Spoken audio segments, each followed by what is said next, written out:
භාණ්ඩයක් අපනයනය කිරීමේදී නෙමෙයි ආනයනය කිරීමේදී මේ හැමතේම හරි සරලයි. අපි තමයි අට දෙකල තියෙන්නේ. මේකේ අපිට කියන්නේ ආනයනය කිරීමේදී තීරු බදු කේස් එකක් නේ තියෙන්නේ. බලන්න ආනයනික වටිනාකමින් 122ක තීරු බද්දක් අය කෙරේ ආනයනික වටිනාකම රුපියල් 8000ක් වන භාණ්ඩයක තීරු බදු ගෙවීමෙන් පසු වටිනාකම මොකක්ද කියලා තමයි අහන්නේ. ඔය තීරු බදු කියන්නේ මොකද්ද ළමයි?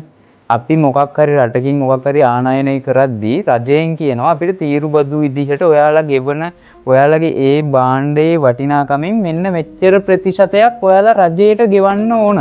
දැන් මේ රජයෙන් මොකද්ද කියන්නේ? රජයෙන් 122ක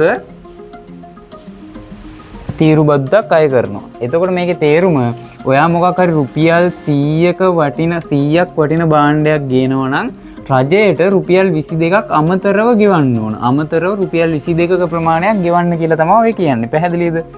හරි. දැන් මේ ගානට අනුව ළමයි අපිට කියනවා 8000ක් වටින භාණ්ඩයක් තමයි ගෙන්නන්නේ. 8000න් හරිද? 8000න් 122ක් කියන්නේ කොච්චරක්ද කියලා බලනවා. බලන්න 8000න් 122ක් කියන්නේ කොච්චරක්ද? 22 වතාවක් 80 කියන්නේ කීයද ළමයි? සුළු කරලා ගත්තම 8 වරක් 22 කීයද? රුපියල් කීයද ළමයි?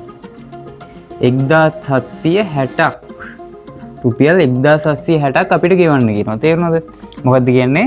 රුපියල් 1760ක් තීරු බදු විදිහට ගෙවන්න කියනවා. එතකොට භාණ්ඩේ වටිනාකම කීයද? දැන් මේ ගෙන්නන මිනිස්සයාට රුපියල් 8000ක් කොහොමද ගෙවන්න වෙනවා? මොකද භාණ්ඩේ වටිනාකම රුපියල් 8000යි. ඊට අමතරව රජයට 8000න් 122ක් කියන්නේ කීයද බලලා අන්නේ තීරු බද්දක් ගෙවන්න ඕන. එතකොට මේ දෙකේම එකතුවක් තමයි එයාට වැය වෙන මුළු මුදල. තීරු බදු ගෙවීමෙන් පසු වටිනාකම කියන්නේ ළමයි භාණ්ඩේ වටිනාකම 8000යි. අපි බැලුවත් 8000ට 122ක් කියන්නේ කීයක්ද කියලා අපිට ආවා 1760ක් කියලා. එතකොට තීරු බදු විදිහට අපි 1760ක් ගෙවන්න ඕන. එතකොට මේ දෙකේම එකතුව තමයි අපෙන් අහලා තියෙන්නේ නේද? එතකොට එකතුව කීයද? 9760ක් නේද? රුපියල් 9760ක් මෙයා ගෙවන්න ඕන. හරි. අපි යමු ඊළඟ ගානට ළමයි.